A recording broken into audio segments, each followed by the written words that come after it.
welcome once more again, and let us go ahead and try to talk about the procedure for carrying out a job application as an international teacher in the USA.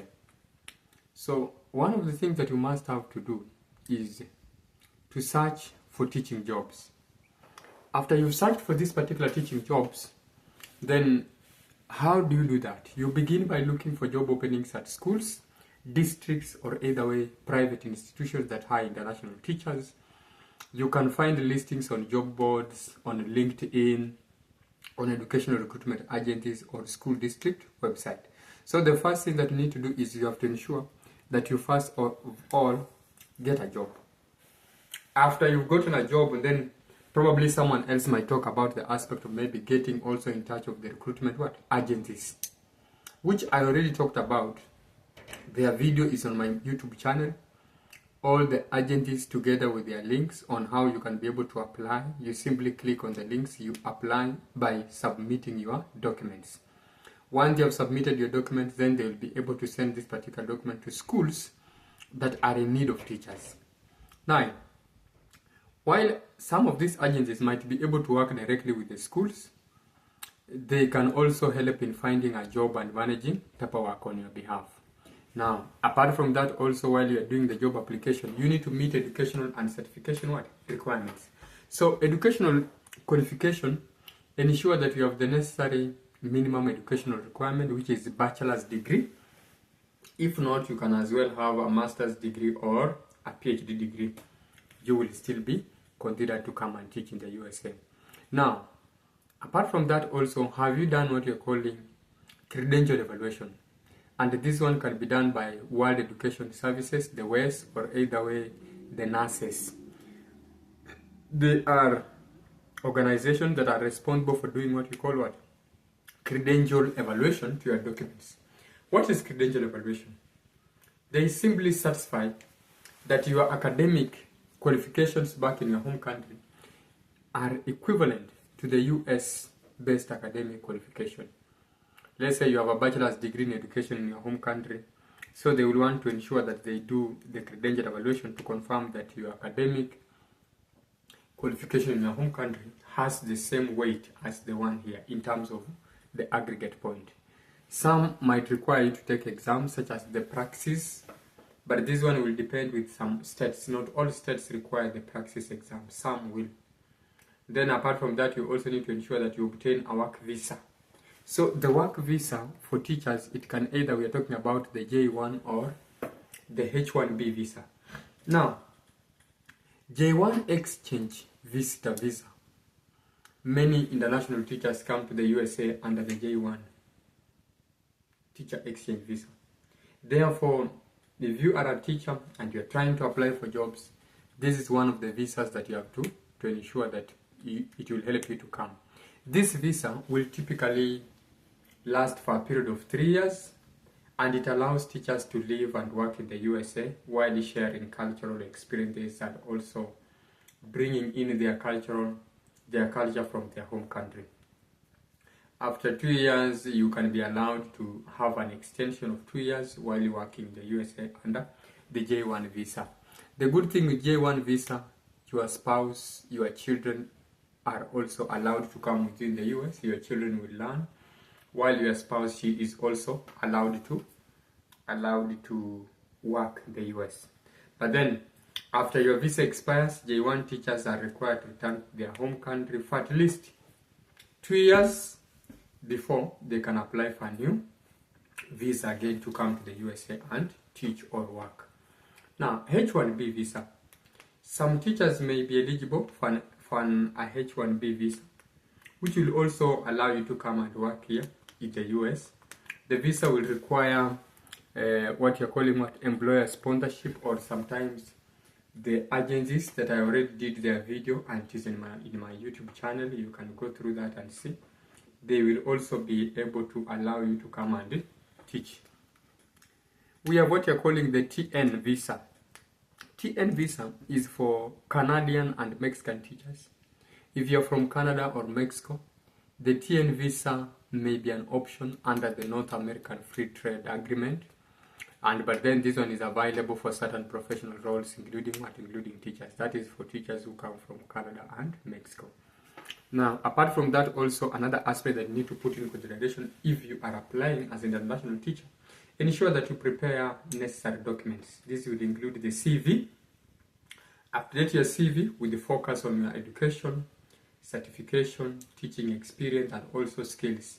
So you have to ensure that you tailor it to the US-based standards. Apart from preparing your CV, you also need to ensure that your cover letter is okay. Ensure that you have a valid cover letter.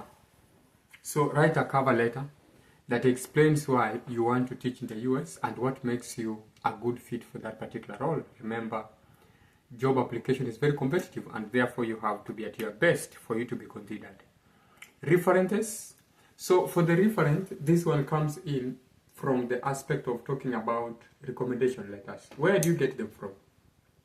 You can have your recommendation letters, and then you have to ensure that while they are being written, they must be written with a letterhead of a school, and also rubber stamped with an official rubber stamp, that when they check, they can be able to find that particular physical address, that particular website of that particular school. So you've got to ensure that even if you're writing the letter on your own, ensure that either your school principal, your head teacher, or either your deputy principal, or either your senior teacher or a head of an academic department signs that particular reference letter or recommendation letter and rubber stamps it for it to be a valid official letter. Credential evaluation, we already talked about that. You've got to ensure that while you're preparing your documents, you also ensure that you do what you're calling credential evaluation. Then submit application. Apply to various schools, districts, or educational agencies. Submit the required documents, which may include your resume or your CV, copy of your degree and your academic credentials, also teaching certificate if available, if you have one from your home country. From those teachers who are coming to Kenya, then you must have the teacher certificate of registration from TSC, that is from Kenya.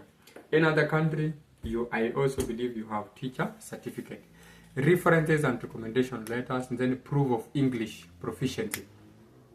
Some of the organizations will require that you must have done the TOEFL or IELTS course if applicable. So also ensure that you have something to show that you understand English. Some organizations will require you to go and simply get a letter from your university. The letter must state that your undergraduate degree was done in English, so that it will also show proof of English proficiency. The next procedure is to ensure that now you attend the interviews. If the school or district is interested in you, you may be invited for an interview, which in most cases they are virtual, that is the Zoom interviews. So prepare to discuss about your teaching experience, your classroom management philosophy, talk about how would you integrate into US classrooms and culture, bearing in mind that you're coming from a different country. So you've got to show that you know what you're doing, how you're going to do it. Explain yourself out. Remember, this is more or less of marketability, so talk well of yourself. Not only talking about your qualification, but also show the employer that you have something else that you can do in the school. Apart from just teaching, you can also as well go to the field and do a number of extracurricular activities. If you're an athlete, talk about it there. If you play soccer, talk about it there. Any type of sport, include that. Then getting sponsorship and securing your visa. If you are selected for the role, the employer or the recruitment agency will provide sponsorship for your work visa. And these particular work visas, we've said it is either you're talking about the J1 visa or what you're calling the H1B visa.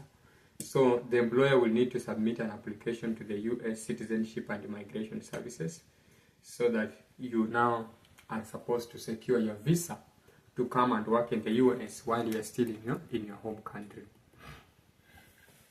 So complete the visa interview and wait for approval. So visa application, after securing a job offer, you will need to apply for the visa at a US embassy or consulate in your home country. Then you've got to ensure you attend the visa interview. Once your visa has been approved, the approved visa petition.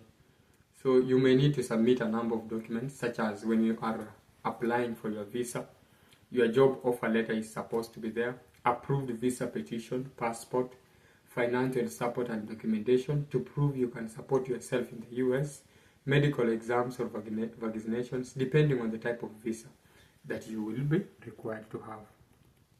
Then visa interview. Attend a visa interview at the US Embassy, where you'll be asked about your background qualifications and intent in the US.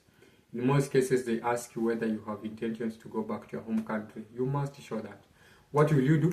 At least carry some documents that show that you have responsibilities back in your home country, and that as much as you want to come to the US, you will still go back to your home country. What are some of these documents? For example, you can carry your land title deed, you can carry your marriage certificate, you can carry the birth certificates of your children to show the intent that after you're done with your 3-year program in the US, you will be willing to go back home. Even if that is not the case, remember you're looking for a job. So you must then ensure that you're showing that particular intention, that you've got some roles or you've got some responsibilities holding you back at home. If not, if you are a business person and you own a number of businesses, carry your business registration certificates. They will show that after you're done with your program, you have intentions to go back to your home country or your motherland. Now, maintain legal status and continue certification. While you're working in the US, you must ensure that you comply with the visa regulations, such as maintaining full-time employment and maintain the proper teaching certification required by the state. So some of the states have ongoing professional development requirements for teachers, so be prepared to meet those as part of your career progression, such as you do exams once in a while, you are given certificates, you do a lot of PDEs. PDEs is what you're calling professional development. Every now and then you'll be called into training. You do STEM training, you do ESL, English as second language for English teachers. There's what we call special education teachers who are taken in a number of trainings. So you should also be ready with an open mind to go through a rigorous activity, full of training, full of exams, but all these are meant to ensure that you are doing well as a teacher. In the comment section, I will be putting all this in written form, so that as you watch the video, you can as well read, understand better. Comment in the comment section, like, subscribe, share, and let us do this together. Thank you for sticking around. Let us help each other as we guide each other on this particular road. Thank you so much.